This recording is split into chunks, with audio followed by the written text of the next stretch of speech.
Case ഒത്തുതീർപ്പാക്കാൻ പണം ആവശ്യപ്പെട്ടെന്ന് ചൂണ്ടിക്കാട്ടി ED ഉദ്യോഗസ്ഥർക്കെതിരെ വിജിലൻസിന് മുമ്പാകെ പരാതികളുടെ പ്രവാഹമാണ്. ഫോൺ കോളുകളായും ഇമെയിലായും എത്തുന്ന പരാതികൾ വിശദമായി പരിശോധിച്ചു വരികയാണെന്ന് വിജിലൻസ് SP ശശിധരൻ വ്യക്തമാക്കി. അതിനിടെ അറസ്റ്റിലായ രഞ്ജിത്ത് വാര്യരുടെ ഡയറിയിൽ നിന്ന് ഇഡി സമൻസ് നൽകിയവരുടെ വിശദാംശങ്ങളും വിജിലൻസിന് ലഭിച്ചു. ED assistant director Shekhar Kumar ഒന്നാം പ്രതിയായ കൈക്കൂലി കേസിൽ നിർണായക വിവരങ്ങളാണ് വിജിലൻസ് സംഘത്തിന് ലഭിച്ചിരിക്കുന്നത്. അറസ്റ്റിലായ ചാർട്ടേഡ് അക്കൗണ്ടന്റ് രഞ്ജിത്ത് വാര്യരുടെ ഡയറിയിൽ നിന്ന് ഇഡി സമൻസ് അയച്ചതുമായി ബന്ധപ്പെട്ട വിശദാംശങ്ങൾ വിജിലൻസ് സംഘം കണ്ടെത്തി. ഇതിൽ നിന്ന് തട്ടിപ്പിന് ഇരയാക്കേണ്ടവരെ കണ്ടെത്തുകയായിരുന്നുവെന്നാണ് പ്രാഥമിക നിഗമനം.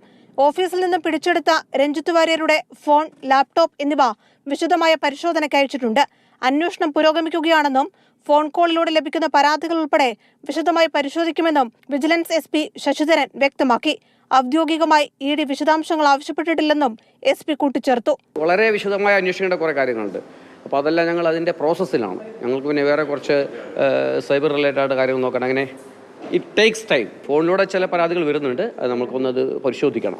25 ലക്ഷം രൂപ മുതൽ 1 കോടി രൂപ വരെ ഉദ്യോഗസ്ഥർ ആവശ്യപ്പെട്ടെന്നാണ് ഫോൺ കോളുകൾ വഴി പരാതി വിജിലൻസ് സംഘത്തിന് ലഭിച്ചിരിക്കുന്നത്.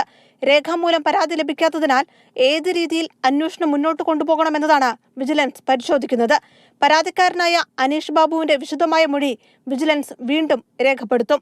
അതിനിടെ ഇഡി ഇത് സംബന്ധിച്ച് ആഭ്യന്തര അന്വേഷണം ആരംഭിച്ചിട്ടുണ്ട്. വിജിലൻസിന്റെ അന്വേഷണത്തിന് പിന്നാലെ ഇഡി ഉദ്യോഗസ്ഥർക്കെതിരായ പരാതികളുടെ എണ്ണത്തിലും വർധനവുണ്ട്. അതുകൊണ്ട് തന്നെ തട്ടിപ്പിന് പിന്നിലെ മാസ്റ്റർ ബ്രെയിൻ തേടുകയാണ് വിജിലൻസ് സംഘം.